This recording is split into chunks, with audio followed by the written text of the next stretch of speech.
Sir আপনি তো একটা ডাক্তার, একটা ডাক্তারের কাছে পুজোর মানে কি?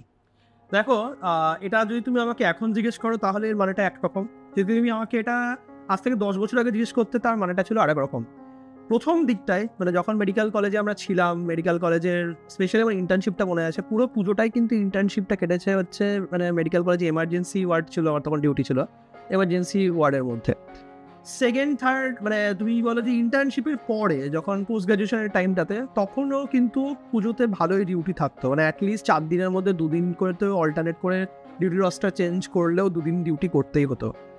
এবং আমার অনেক বন্ধু রয়েছে যারা গাইনোকোলজিস্ট বা যারা সার্জারিতে রয়েছে, তাদের কিন্তু ভালোই ডিউটি থাকে এই সময়টা করে। তো ডাক্তারের কাছে মানে এই দুর্গাপুজোর যে মিনিংটা যদি বলা হয়, তাহলে কিন্তু একটা অনেক বড় দায়িত্বও বটে। কারণ সবাই যখন আনন্দ করছে, সেই সময় আনন্দটা যাতে সবাই করতে পারে, সেটা তো কাউকে একটা সিকিউর করতে হবে। তো যেমন বর্ডারে হচ্ছে বিএসএফ সেটা সিকিউর করছে, তেমন মানুষজন পুজোর মধ্যে অনেকে অসুস্থ হয়, তাদের কাছে কিন্তু অপশন কম থাকে যে কোথায় যাবে, চিকিৎসা কোথায় পাবে। তো আমার মনে হয় প্রত্যেকটা ডাক্তার এটা অনেক বড় একটা রেসপন্সিবিলিটি, যে যখন এরকম ধরনের উৎসব চলছে, তখন যারা উৎসবে পার্টিসিপেট করতে পারছে না, অসুস্থ হয়ে পড়েছে, তাদের পাশে থাকা। এবং ম্যাক্সিমাম ক্ষেত্রে এটাই আমাকে করতে হয়েছে।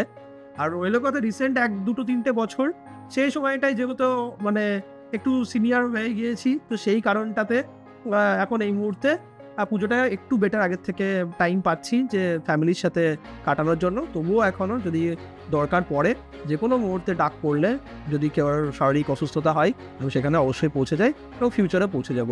আমি প্রজন্ম যারা ডাক্তার হবে তাদেরকে একই মেসেজ দেবো যে তোমরাও এই মানসিকতাটা নিয়েই কিন্তু তোমরাও আগামী দিনের জন্য ডাক্তার হয়েও, কারণ এটা খুবই দরকারি একটা মানসিকতা, যেটা ডাক্তার হওয়ার আগেই তোমার মধ্যে থাকাটা জরুরি।